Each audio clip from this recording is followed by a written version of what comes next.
संस्कृत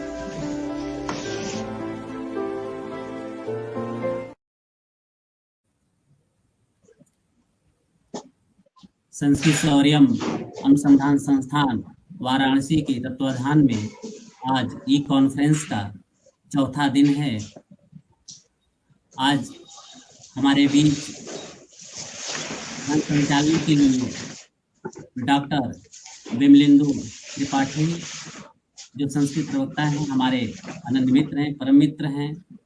आज का मंच संचालन आपके द्वारा होगा और मैं संस्कृत सौर्यम में गुरु जी का हार्दिक स्वागत में अभिनंदन करता हूं एवं आज इस कार्यक्रम के जो अध्यक्ष हैं डॉक्टर नीलाभ तिवारी गुरु जी का भी उनकी तरफ से भी मैं हार्दिक स्वागत में अभिनंदन करता हूं आपका एवं संस्कृत सौर्यम परिवार के सभी सदस्यों के द्वारा भी मैं आपका हार्दिक स्वागत में अभिनंदन करता हूं।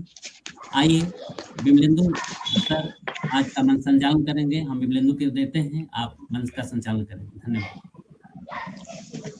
बहुत बहुत धन्यवाद राजकुमार जी। बिना वेदम बिना गीताम बिना रामायणीम कथाम बिना कविम कालिदासम भारतम भारतम नहीं, भारतम भारतम नहीं। केंद्रीय संस्कृत विश्वविद्यालय भोपाल परिसर में सहायक आचार्य पद पर पदस्थापित और शिक्षा शास्त्र विषय के मूर्धन्य एवं अग्रगण्य विद्वान डॉक्टर दाताराम पाठक सर, सबसे पहले आपको प्रणाम करता हूं और संस्कृत सौर्यम परिवार के आमुख पटल पर देखने वाले जितने भी दर्शकगण हैं और संस्कृत सौर्यम परिवार से जितने भी सदस्यगण जुड़े हैं उनका भी स्वागत और अभिनंदन करता हूं। इस कार्यक्रम के पुरोधा और इस कार्यक्रम को चलाने वाले ज्ञान यज्ञ की जो साधना में निरत लगे रहते हैं ऐसे मित्र डॉक्टर राजकुमार, आपका भी सर स्वागत है। वस्तुतः यह कार्यक्रम हम सभी का ही है, अपना ही है और अत्यधिक समय न लेते हुए शिक्षा शास्त्र और शिक्षा शास्त्र में संस्कृत का क्या आपसी संबंध है और शिक्षा शास्त्र एक अपने आप में काफी विस्तृत और व्यापक विषय है, वह संस्कृत को किस रूप में समाहित किया हुआ है और संस्कृत के स्कॉलर्स को, संस्कृत के जो विद्वान हैं, संस्कृत के जो अध्येता हैं, संस्कृत के जो अनुसंधाता हैं, वह शिक्षा शास्त्र को किन रूपों में देखते हैं। तो शिक्षा शास्त्र में अपनी पूरी जीवन खपा देने वाले गुरुवर डॉक्टर दाताराम पाठक जी से निवेदन करता हूं कि आप अपने वक्तव्य से आमुख पटल पर उपस्थित सभी श्रोता वृंद को अपने ज्ञान के द्वारा आप्यायित करें। आदरणीय डॉक्टर दाताराम पाठक सर। ओम सदा शिव समारंभां शंकराचार्य मध्यमां अस्मदाचार्य पर्यन्तां वंदे गुरु परंपरां। संस्कृत सौर्यम अनुसंधान संस्थानस्य संयोजकाः डॉक्टर राजकुमार महोदयाः अस्मिन् पटले अध्यक्षत्वेन संपृक्ताः आचार्याः नीलाभ तिवारी वर्याः, अस्माकं विमलेंदु त्रिपाठी वर्याः तथा च आभासीय पटले ये केपि संपृक्ताः सन्ति सर्वेष्वपि श्रोतारः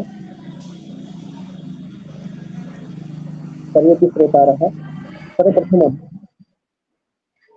संस्कृत शौर्य अनुसंधान संस्थानस्य एतत् कार्यमस्ति यत् शिक्षायाः कृते, विशेषरूपेण संस्कृत शिक्षायाः कृते बहु महत्वपूर्णम् इदानीं दृश्यते। यतोहि संस्कृत शिक्षायाः कृते इदानीं यत्किमपि प्रचाल्यमानाः ये कार्यक्रमाः सन्ति तत्र इंडियन नॉलेज सिस्टम यदस्ति तस्य बहु प्रचारः अस्ति। इदानीं सर्वेपि भारतीय ज्ञान परंपरा विषये यत्र कुत्रापि स्वव्याख्याने योजयन्ति एव विद्वांसः। अस्मिन्नेव क्रमे सर्वेषां कृते नवशिक्षा नीतेः अस्माकं भारतीय ज्ञान परंपरा कीदृशी आसीत् तस्य च इदानीं कथं परिपालनं भवति अस्मिन् विषये मम कृते अवसरः कल्पितः। एतदर्थं धन्यवादं विज्ञापयामि राजकुमार महोदयं। तर्हि पारंपरिक संस्कृत शिक्षा, पूर्वतन काले पारंपरिक संस्कृत शिक्षा कीदृशी आसीत्। इदानीमपि संस्कृत विद्यालयः, महाविद्यालयः, विश्वविद्यालयः सन्ति। तत्र पारंपरिकी संस्कृत शिक्षा कीदृशी प्रचलति तस्मिन् विषये मम मत्यानुसारं यत्किमपि अस्ति चर्चयिष्यामि। तर्हि राष्ट्रीय शिक्षा नीतौ अस्माकं संस्कृतस्य कृते या कल्पना वर्तते सा कल्पना कीदृशः, या अवसरः कल्पितः सा अवसरः कीदृशः, तत्र वयं कथं संस्कृतस्य उन्नयनार्थं किं कर्तुं वयं प्रभवामः। मध्ये मध्ये हिंदी भाषायामपि भवेत् इति पूर्वमेव चर्चा जाता। अतः हिंदी संस्कृत भाषा माध्यमेन अयम् इदानीं कार्यक्रमः भविष्यति।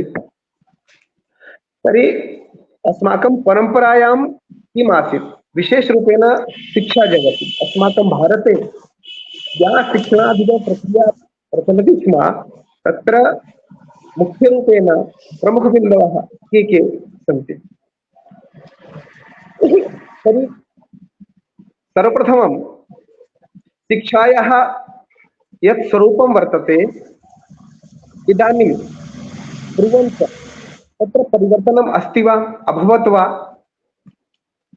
प्राचीन समये या परंपरा अस्माकम् आसीत् तत्र शिक्षायाः उद्देश्यं किम् आसीत्, इदानीं किमस्ति।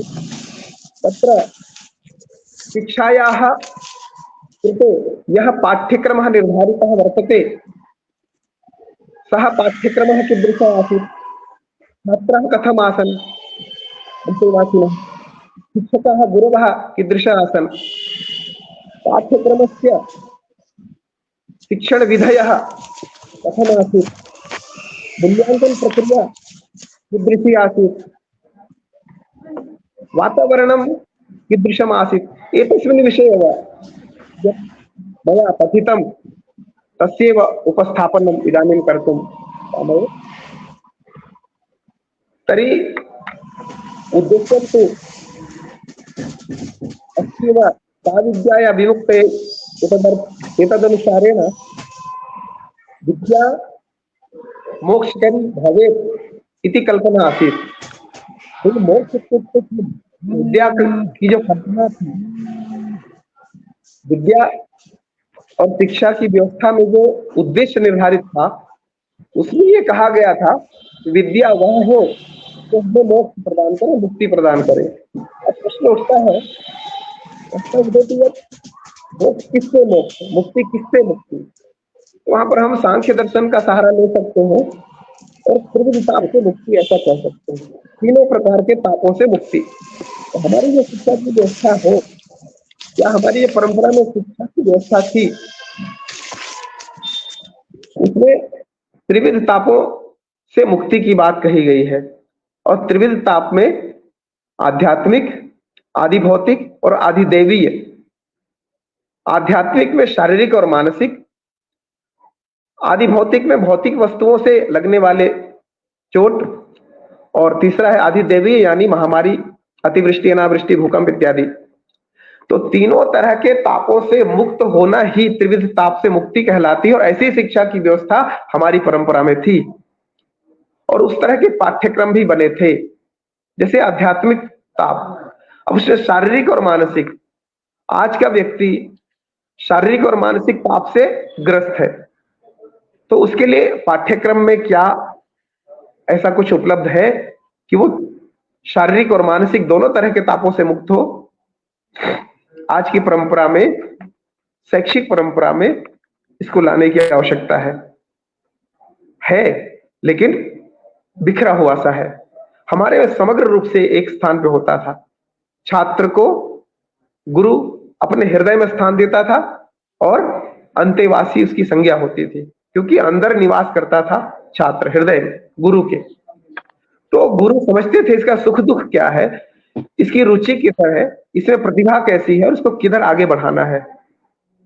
तो छात्र को समझते हुए और उसके तदनुरूप उसकी शिक्षा की व्यवस्था की जाती थी। हर कोई धनुर्धारी नहीं होता था, हर कोई गदाधर नहीं होता था। प्रत्येक व्यक्ति सभी वेदों में पारंगत नहीं होता था। इस तरीके से शिक्षा के जो उद्देश्य और उसमें जो पाठ्यक्रम थे वो निहित थे, और संपूर्ण जगत में जो मनुष्य मानव मात्र है उनको क्या करना है क्या नहीं करना है इस विषय में उपदेश देता शास्त्रों के माध्यम से।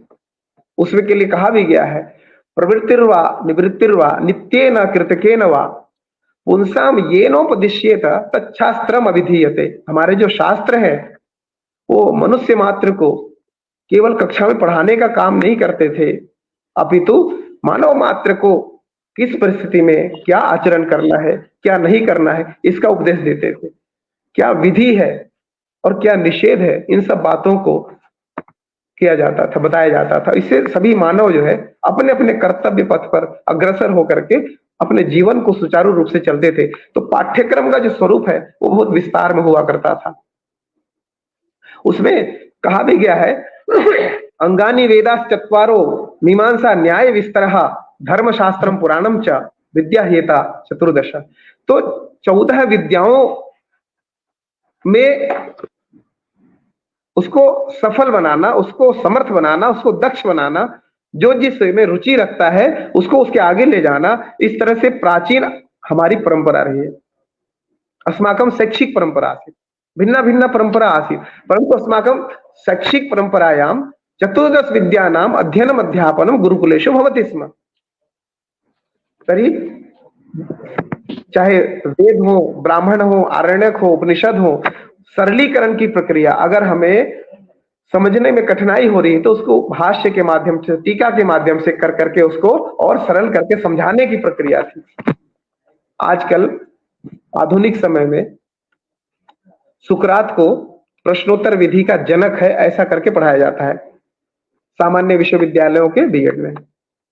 तो हमारे संपर्क में जो भी बच्चे आते हैं बीएड वाले, उनको मैं यही कहता हूं, हमारे पास तो ग्रंथ है, प्रश्नोपनिषद भी है, महाभाष्य भी है, सभी प्रश्नोत्तर विधि में है।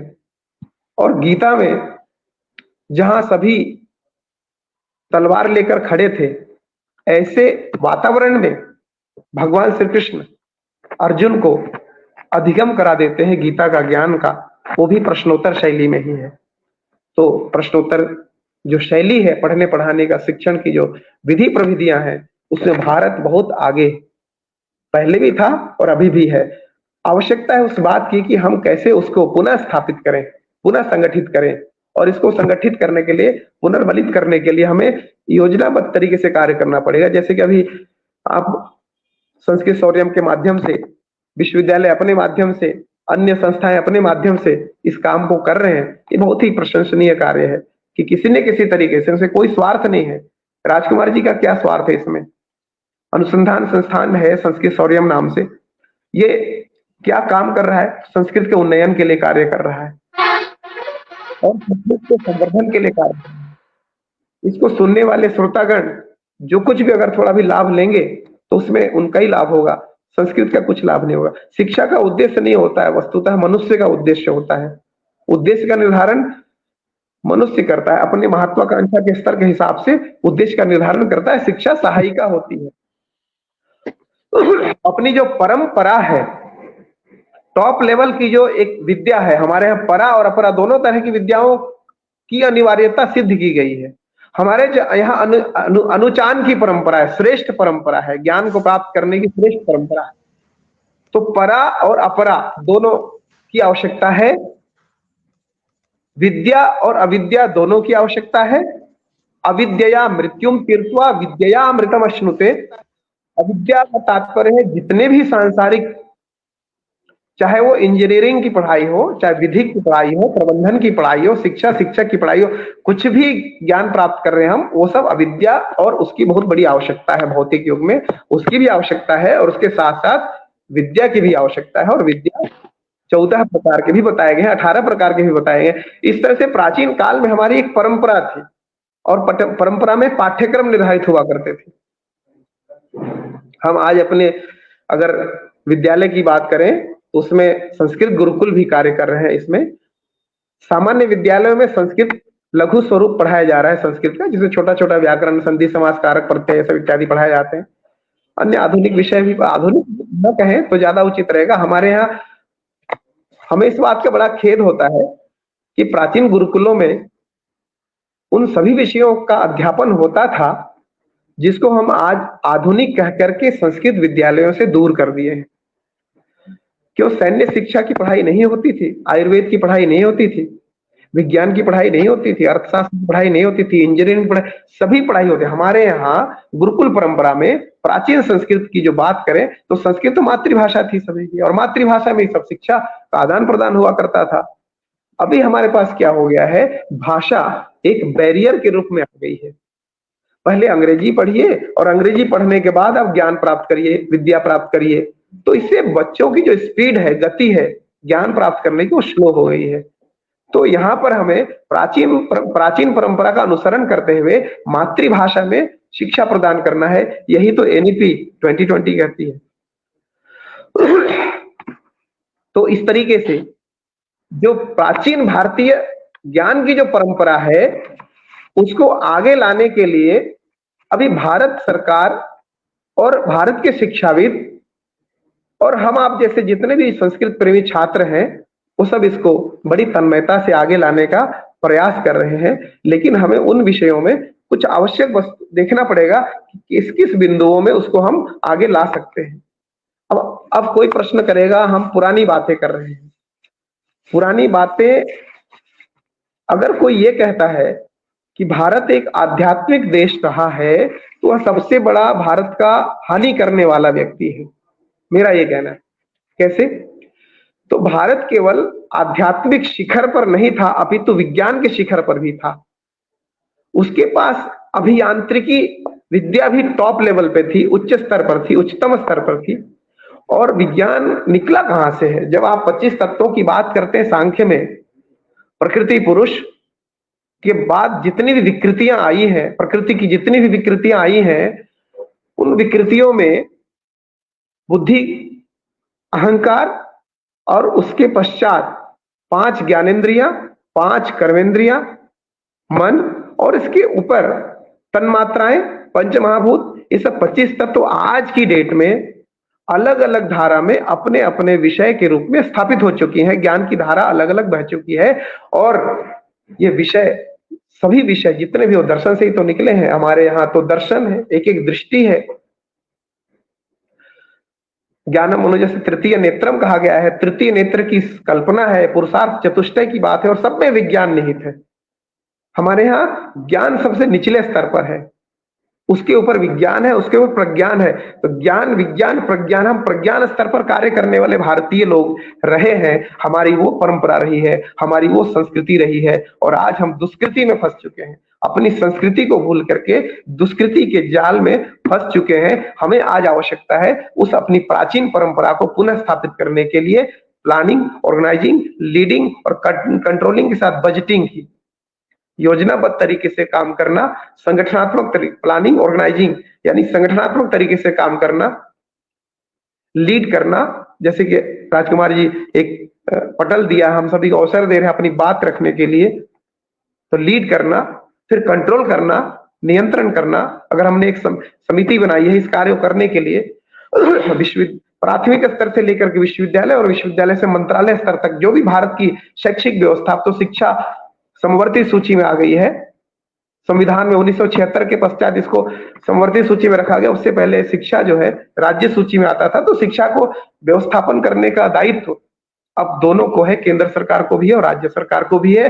तो इसमें आवश्यकता हम ये महसूस करते हैं कि प्राचीन भारतीय परंपरा का पालन करते हुए शिक्षा का भारतीयकरण करें। शिक्षा का भारतीयकरण का करने का तात्पर्य है कि प्रत्येक जो दृष्टि है शिक्षणाधिगम प्रक्रिया की, उसमें वैज्ञानिकता लाना। एक छोटा सा उदाहरण मैं आपको देना चाहता हूं। कुछ लोग कहते हैं ये कर्मकांड का विषय नहीं है, बड़ा ये शब्द चुभता है मुझे। एक्चुअली में वो लोग कर्मकांड का अर्थ ही नहीं समझते हैं और बड़े भारतीय विचारधारा को समर्थन करने वाले लोग ऐसा बोलते हैं, पर कर्मकांड का शब्द ही नहीं समझते हैं। अब फिर कर्मकांड का अर्थ नहीं समझेंगे तो ज्ञान कांड का भी अर्थ कैसे समझेंगे? एक छोटी सी बात बता रहा हूं। अभी कोरोना आया, सभी लोगों ने सैनिटाइजर का उपयोग किया, मास्क लगाए, सब कुछ हुआ। आप गौर करिए, जब आरती होती है भगवान की, मंदिरों में, अपने घरों में आरती होती है, हम आरती लेते हैं, उसके बाद चरणामृत पंचामृत लेते हैं, उसके बाद प्रसाद ग्रहण करते हैं। तो हमें समझना चाहिए ये जो हम आरती ले रहे हैं वो हम सैनिटाइज कर रहे हैं अपने हाथों को, जिससे हाथों में, हथेलियों में जो कीटाणु है, विषाणु है, वो नष्ट हो जाए। उसके पश्चात हम पंचामृत, चरणामृत और प्रसाद लेते हैं। ये है वैज्ञानिकता हमारी परंपरा में। इसी तरीके से शंख की ध्वनि हो, चाहे तुलसी हो, ये सभी तो आप उसी को रिकॉल कर रहे हैं ना, हमारे भारतीय प्राचीन परंपरा को रिकॉल कर रहे हैं आप। तो क्यों ना उसको सम्मान दिया जाए और भारतीय की शिक्षा पद्धति में जो सनातन के मानक बिंदु हैं उनको लाया जाए, पुनर्स्थापित किया जाए। उसमें गीता भी हो, गंगा भी हो, गौ भी हो, ब्राह्मण भी हो। अब किसी ने कहा कि पंडितों ने जाति बनाई, मैं किसी का विरोध नहीं कर रहा हूं, एक विश्लेषण करने की बात है, ऐसा शब्द आ गया। तो पंडितों ने जाति बनाई तो पंडित स्वयं एक जाति में था, इसका मतलब तो उस जाति को किसने बनाई? चातुर्वर्ण्यम मया सृष्टम गुणकर्म विभाग से भगवान श्री कृष्ण ने कहा है, भगवान ने बना। तो हमें गीता पढ़ने की आवश्यकता है, हमारी परंपरा में क्या है। मैं भी राष्ट्रवाद में विश्वास रखता हूं और सबसे जुड़ा भी हूं उनसे, मैं सभी से। लेकिन जब बात थोड़ी सी इधर उधर जाती तो उसको सही रास्ते में लाने का दायित्व भी हमारे पास ही तो है। हम संस्कृत के छात्र हैं, संस्कृत में क्या बातें हैं, शास्त्रों में कौन कौन सी बातें हैं। अब हम अगर शिक्षण विधि की बात करें तो हमारे पास श्रुति और स्मृति परंपरा रही है। हम परंपरा की बात कर रहे हैं, पढ़ने पढ़ाने की परंपराओं की बात कर रहे हैं। तो हमारे पास श्रुति स्मृति की परंपरा रही है। श्रुति, वेद, शास्त्र भी दो प्रकार के हो गए, श्रुति से संबद्ध और स्मृति से संबद्ध। तो श्रुति शास्त्र में वेद उपनिषद और स्मृति में स्मृति ग्रंथ आ गए। वेद अपौरुषेय है, स्मृति ग्रंथों को रचा गया है उसके अनुसार नियम। तो अगर वेद ये कह रहा है कि आपको ऐसा करना चाहिए तो निस्संदेह ऐसा करना चाहिए। अगर स्मृति ग्रंथ विपरीत कुछ कह रहा है तो अगर दोनों के मध्य मतभेद है तो हमें श्रुति की बात माननी चाहिए। तो श्रुति और स्मृति परंपरा हमारी ज्ञान की परंपरा रही है और आज हम डिजिटल युग में प्रवेश कर चुके हैं और उसमें श्रुति और स्मृति परंपरा को अगर अनुपालन करवाएं तो फिर आप देखेंगे कि श्रुति स्मृति परंपरा के माध्यम से अगर शिक्षणाधिगम की प्रक्रिया को अपनाया जाए तो ज्यादा हमारे चेतन, अचेतन और अचेतन जो मस्तिष्क है उसमें ज्यादा मजबूती से वो ज्ञान टिकेगा। जो ये व्याख्या है, हमारे मनोविज्ञान को तो मनोविज्ञान ही कहते हैं हम लोग, क्योंकि जैसा बोलते वैसा अर्थ निकलता है। पाश्चात्यों ने उसको कुछ कुछ परिभाषाएं बदलते गए। पहले आत्मा का विज्ञान कहा, फिर मन का विज्ञान का, परिभाषा नहीं दे पाए। आत्मा का विज्ञान आप सब इसमें जानते ही हैं। मन का विज्ञान, मन का स्वरूप बता दो, आत्मा का तो बता नहीं पाए, मन का बता दो।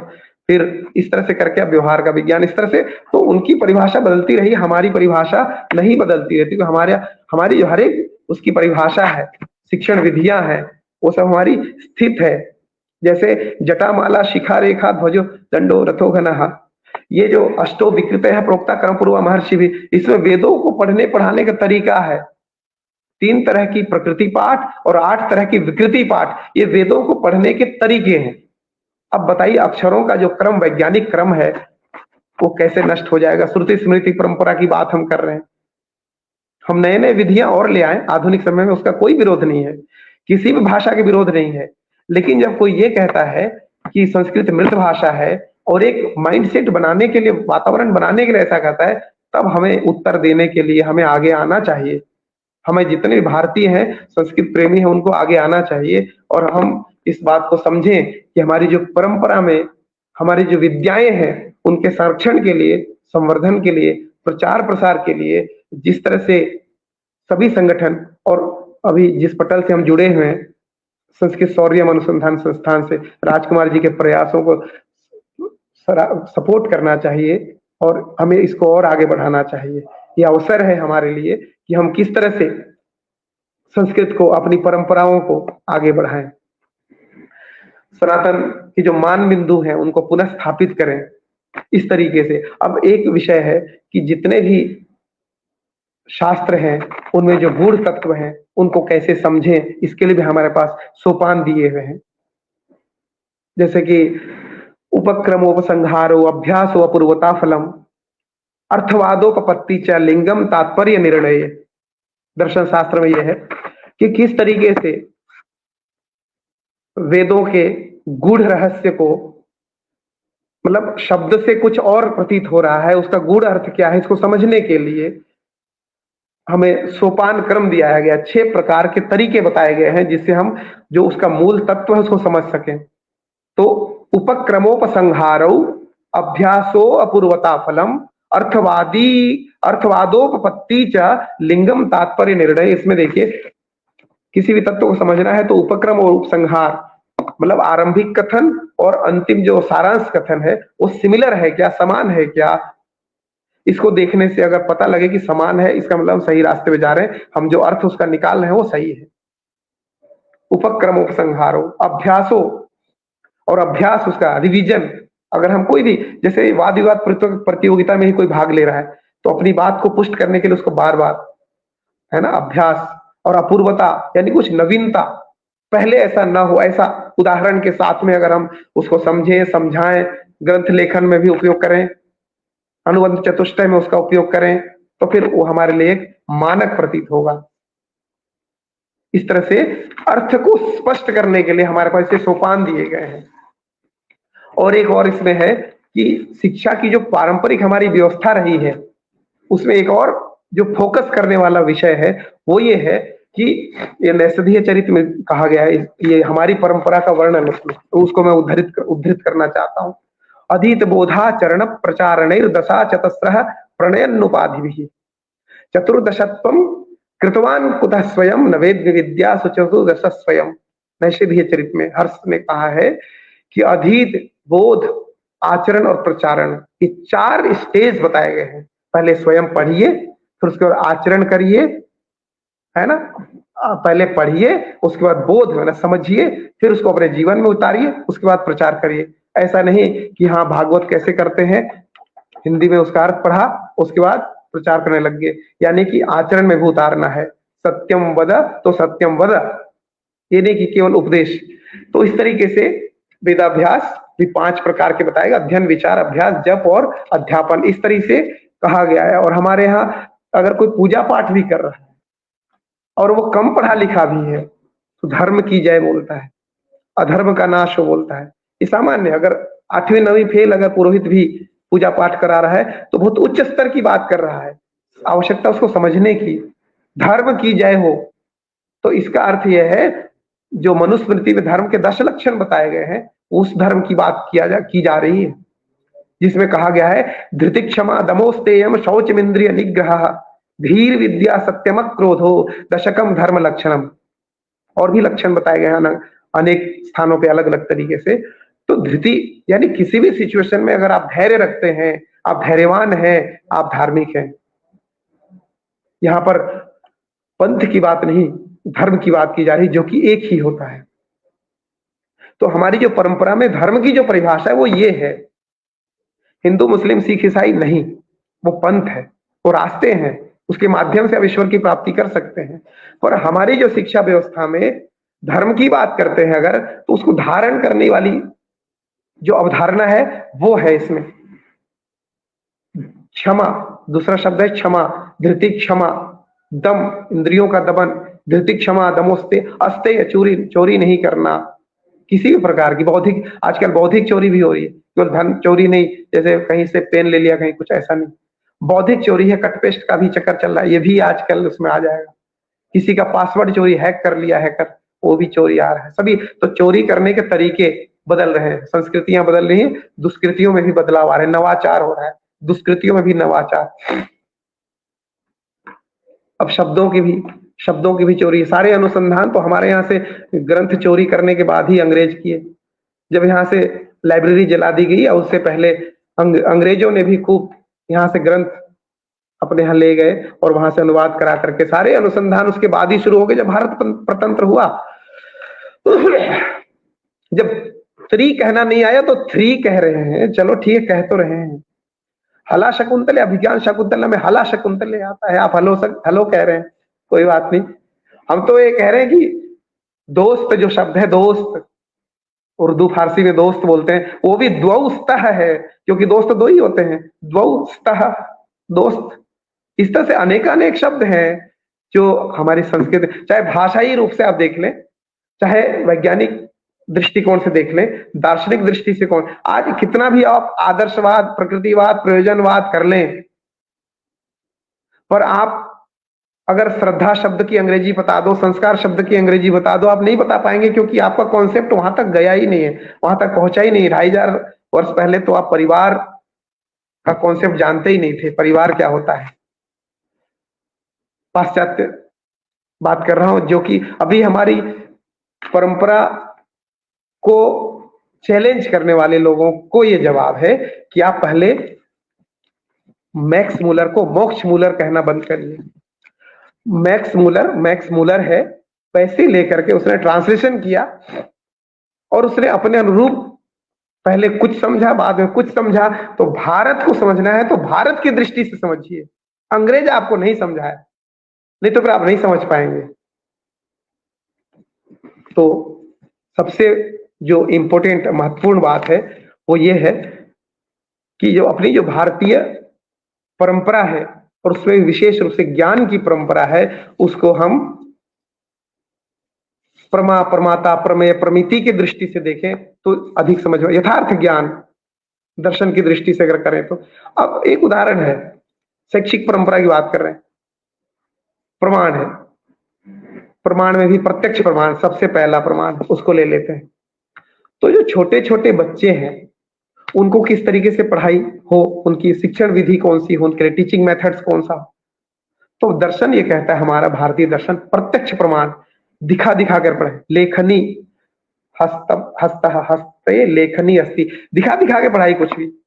उपनेत्रम, अब आप प्रत्यक्ष प्रमाण के साथ में पढ़ा रहे हैं तो आप दर्शन के आधार पर पढ़ा रहे हैं, वो हमारी भारतीय परंपरा है। भारतीय परंपरा छोटे बच्चों को कैसे पढ़ाई पहले से बता के रखा है। मोंटेसरी प्रणाली, खेल खेल में ये कर, हम पंचतंत्र क्यों नहीं देखें।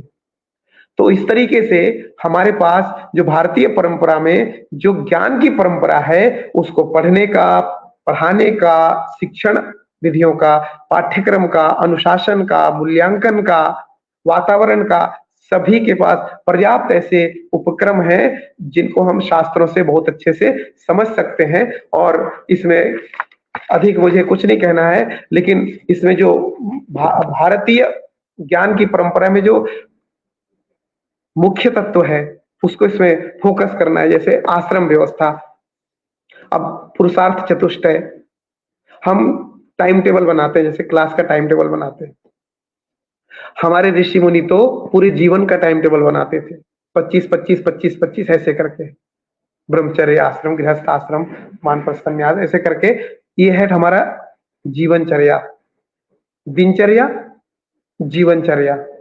और एक होती पाठ्यचर्या, पूरे विद्यालय में आने के बाद जितने भी साहित्यिक, सांस्कृतिक और क्रीड़ा से संबंधित जितनी भी गतिविधियां होती हैं वो सब पाठ्यचर्या में, अपनी दिनचर्या, पाठ्यचर्या और फिर जीवनचर्या।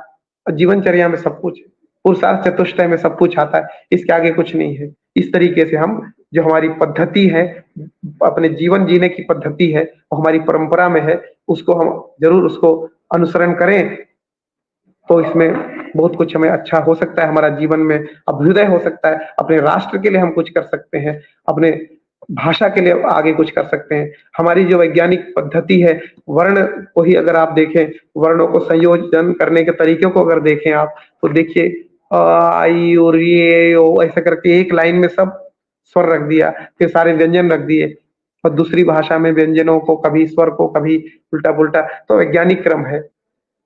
इस तरीके से इसीलिए यह वैज्ञानिक भाषा है, संस्कृत भाषा वैज्ञानिक भाषा है और इसीलिए इसके अनुबंध के कारण ही, सूत्रों के अनुबंध के कारण ही संगणक के बहुत निकट है, कंप्यूटेशनल लैंग्वेज के रूप में इसको आगे बहुत आगे। तो जितने भी संस्कृत छात्र हैं, वो गुरुजनों को तो प्रणाम करता हूँ। ये मेरा सौभाग्य है कि राजकुमार जी आपने मुझे अवसर दिया। इससे पहले मेरे गुरुजी आदरणीय प्रोफेसर रमेश प्रसाद पाठक जी का सुना मैंने कि मुझे लगा मैं एमएड की क्लास में बैठा हूँ, पढ़ाते थे मुझे लाल बहादुर शास्त्री विद्यार्थी। मुझे लगा कि बुला लिया, बड़े-बड़े विद्वान आ रहे हैं, लेकिन आपकी मैं बहुत प्रशंसा करता हूँ राजकुमार जी, आपने इतना अच्छा उपक्रम चलाया है।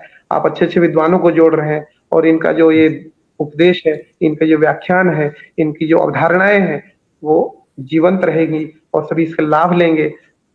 इससे एक सृजनशीलता बढ़ेगी, रचना धर्मिता बढ़ेगी। तो ये आपका सच में बता रहा हूँ, मुझे बहुत अच्छा लगा और ये आगे इसको जारी रखें। हमारे तरफ से जितना भी जो भी तन मन धन से सहयोग रहेगा, हम आपके साथ हैं। इन्हीं शब्दों के साथ अपनी वाणी को विराम देता हूँ। धन्यवाद। गुरु जी, हम लोग का कुछ नहीं है, बस गुरुओं का सेवा करना है। रामचंद्र जी ने वन वन में जाकर के संतों से मिला था। मेरा है कि एक प्लेटफार्म मिला है, अपने गुरुओं का दर्शन कर लें और जितना भी सेवा करेंगे गुरुओं का, वो फल हमें मिलेगा। और संस्कृत की सेवा हम नहीं कर, हम संस्कृत के लिए क्या करेंगे? हम संस्कृत के कुछ फलों को प्राप्त कर लें सेवा करके, अपने गुरुजनों का आशीर्वाद पा लें, हमारे लिए इतना ही काफी है। और जो बच्चे जो शोध छात्र हैं और जो अध्ययन महाविद्यालय विद्यालय स्तर पे, जो विश्वविद्यालय स्तर पे छात्र हैं, वो थोड़ा लाभ मिल जाए उन लोग को। बस मेरा गुरु जी ही बस उद्देश्य है। राजकुमार जी, और प्रचार प्रसार होगा तो मैं चाहता हूँ मेरे संपर्क में जो भी लोग हैं वो भी इसको देखें। तो संक्षेप में आप अपना और अपने इस संस्था के विषय में थोड़ा परिचय दे दीजिएगा। जी जी जी। और ठीक है। इस कार्यक्रम का समापन के लिए विमलेंदु जी को बुलाते हैं। विमलेंदु जी इस कार्यक्रम का समापन करेंगे। बहु वैविध्यपूर्णम विस्तृतम व्यापकम एवं च या भारतीय ज्ञान परंपरा वर्तते तस्याः ज्ञान परंपरायाः भवन्तः व्याख्यान क्रमेस्मिन् सारत्वं समुपस्थापितवन्तः, अत्र नास्ति किंचिदपि संदेहः। भवद्भिः त्रिविध तापस्य चर्चा चर्चिता एवं च आध्यात्मिक, अधिभौतिक, अधिदैविक शिक्षा का उद्देश्य नहीं होता, मनुष्य क्या उद्देश्य होता है। आपने बहुत अच्छी बात कही, क्योंकि वह संबद्ध है, शिक्षा मानव से संबद्ध है और मानव का उद्देश्य है, इसलिए वो कह देता है कि शिक्षा का उद्देश्य है। एक आपने बहुत अच्छी दृष्टि दी। 14 विद्याओं के क्रम में आपने 14 विद्याओं की चर्चा की।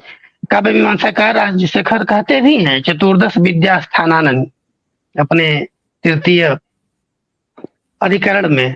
उसी प्रकार आपने श्रीहर्ष का नाम लिया, अधिति बोधाचरण प्रचारणैर दशश्चतस्रः प्रणयन उपाधि चतुर्दशत्वं कृतवान कुतः स्वयं न वेद्मि विद्यासु चतुर्दश स्वयं, चतुर्दशो विद्या स्वयं चतुर्दशत्वं कुतः कृतवान इति न वेद्मि। या आपने इसको जोड़ करके भारतीय साहित्य परंपरा को भी दिखाया, राजशेखर को भी उपस्थापित किया। एक तरफ आपने सांख्य दर्शन को भी बतलाया।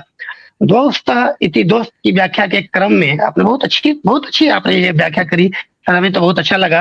अब एक जगह मैं कोई आर्टिकल पढ़ रहा था तो वहाँ नेस्तानाबूद जो फारसी का शब्द है, मैंने एक बार लिखा भी था, नेस्तानाबूद सर्वनाश के अर्थ में आता है।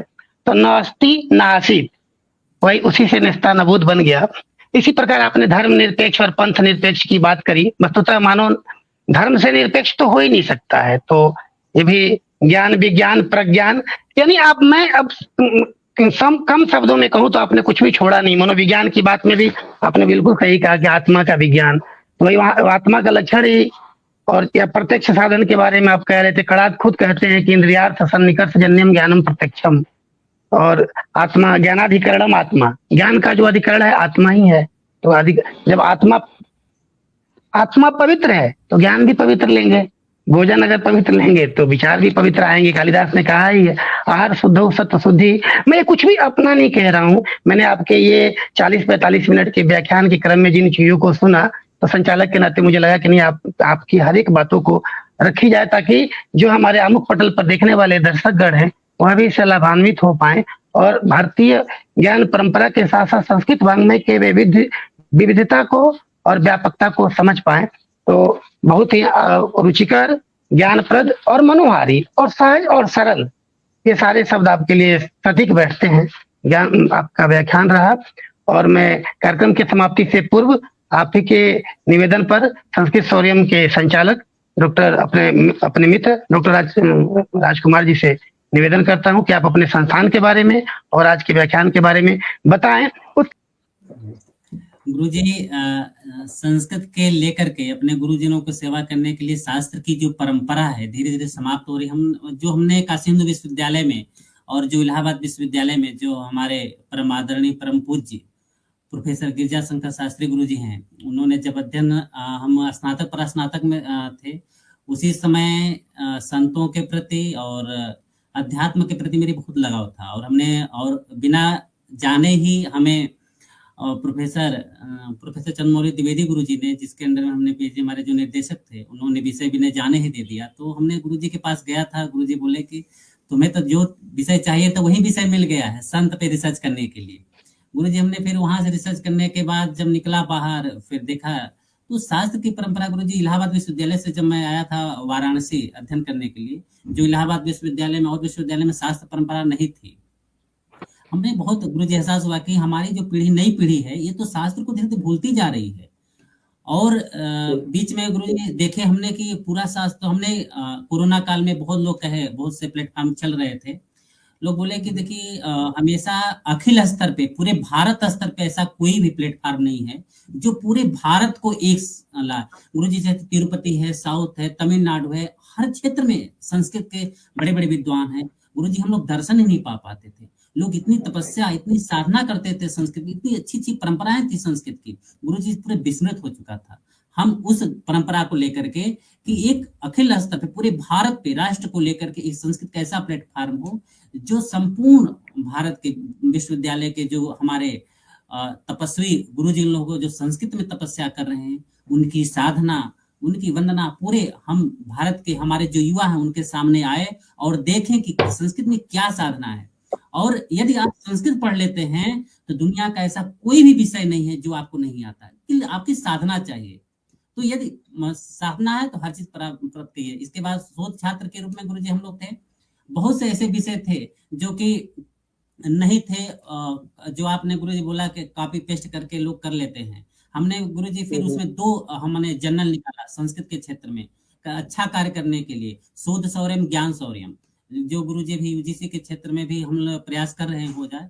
फिर वहां पर हमने देखा। इसके बाद गुरुजी संस्थान के बारे में हम लोग नहीं जानता था कि संस्थान के राष्ट्रीय संस्कृत संस्थान में केंद्रीय संस्कृत विश्वविद्यालय हुआ, फिर तिरुपति हमने परिचय। अब धीरे धीरे गुरुजी लगता है कि अब हम संस्कृत में समृद्ध हो रहे हैं। अब पूरा जब हमने कैंपस पूरे भारत को हमने देखा, अब लगा कि संस्कृत हमारी समृद्ध हो रही है, अब इसको प्रचार की आवश्यकता है। जब तक आप प्रचार नहीं करिएगा लोगों को, और बहुत गुरुजी जब हमने था हमारे घर में गुरुजी सब सिविल स्तर पे जॉब करने, मैं संस्कृत का अपने पूरे परिवार में, अपने पूरे क्षेत्र में संस्कृत का अकेला स्टूडेंट था। बहुत हे दृष्टि से देखा जाता था, बहुत काफी हे दृष्टि से। कभी कभी गुरुजी बैठकर कमरे में जब रिसर्च करता था तो कमरे में बैठकर रोते रहते थे कि हमने संस्कृत पढ़कर गलत किया। लेकिन आज हमारे साथ जो गांव के लोग आज कहते हैं कि नहीं, आप संस्कृत पढ़ करके बहुत अच्छा काम किया। आज हमको लगता है कि हमने संस्कृत के लिए पढ़ करके अपने जीवन को सार्थक किया। और मैं पूरा प्रयास करूंगा अपने गुरुजनों का सेवा, अनवरत सेवा करते रहेंगे। और अपने जो आने वाली जो पीढ़ियां हैं, जैसे कि बहुत बड़े संपूर्णानंद विश्वविद्यालय में और बहुत काशी हिंदू विश्वविद्यालय में जो गुरुजन नहीं थे, आज उन लोग के समय टेक्नोलॉजी रही, उस समय के जो छात्र नहीं काम किए, वायुनंदन गुरुजी हैं, ऐसे बहुत से छात्र हैं जो उन गुरुजनों का यदि रिकॉर्ड करके रख लिए होते, आज हम लोग के लिए तर गए होते। हम लोग कितना सार्थक, आज हम लोग की जो पीढ़ियां जो आज हम लोग भटक रहे हैं शास्त्र के लिए। अभी देखें गुरुजी, शास्त्र की बात करें तो काव्य प्रकाश अभी पढ़ाए थे राम कुमार शर्मा गुरुजी जयपुर कैंपस से, क्या पूरे छात्र धन्य हो गए उनके काव्य शास्त्र को पढ़ करके जब काव्य प्रकाश पढ़ाए। तो गुरुजी यदि वही परंपरा यदि आज हम लोग काम नहीं करेंगे, आने वाली पीढ़ियां हम लोग को धिक्कारेगी कि आप लोगों ने जीवन में कुछ नहीं किया, क्योंकि ये वो पुरानी परंपरा। आज गुरुजी हम लोग वही शास्त्र खोजते हैं कि जो 20 साल पहले 50 साल पहले वाली जो किताबें हैं वो मिल जाती हम लोग तो कुछ पढ़ करके ज्ञान ग्रहण कर लेते। तो गुरुजी आज मेरा संस्कृत फोरम इसी अनवरत कर रहा है कि संस्कृत का प्रचार प्रसार करें, संस्कृत की मूलभूत जो है, जो हमारी परंपरा थी, प्राचीन परंपरा, वो धीरे धीरे एक प्लेटफॉर्म बने, वो आए और हम लोग सभी गुरुजनों के व्याख्यान को उसके बिंदुओं को रख करके उसका फिर अच्छे जो पॉइंट है उसको निकाल करके एक पुस्तक के रूप में संग्रहित करना हम लोग का ध्येय है। और मेरा पूरा एक उद्देश्य है कि संस्कृत का प्रचार प्रसार करना, आने वाली पीढ़ियां इससे प्रभावित हों, जाने और हम लोग को ये ना कहे कि आपने जीवन में कुछ नहीं किया, हम लोग ने कुछ नहीं दिया। यही मेरा उद्देश्य है गुरुजी। ये जयशंकर प्रसाद जी की कविता याद आ रही है जिसमें उन्होंने कहा है, मुझे लगता है गीता से प्रेरित होकर के उन्होंने ये रचना की है, ज्ञान दूर कुछ क्रिया भिन्न है, इच्छाएं क्यों पूरी हो मन की, एक दूसरे से न मिल सके यही विडंबना है जीवन की। ज्ञान अलग और क्रिया अलग, हमें दोनों को साथ में लाना है और ये दोनों साथ में लाने का काम आप कर रहे हैं, इसलिए हम जरूर जो है उसमें सफल होंगे, यही शुभकामनाएं हैं। बहुत अच्छा आपने आशीर्वाद और हमारे पर बनाए रहे। सर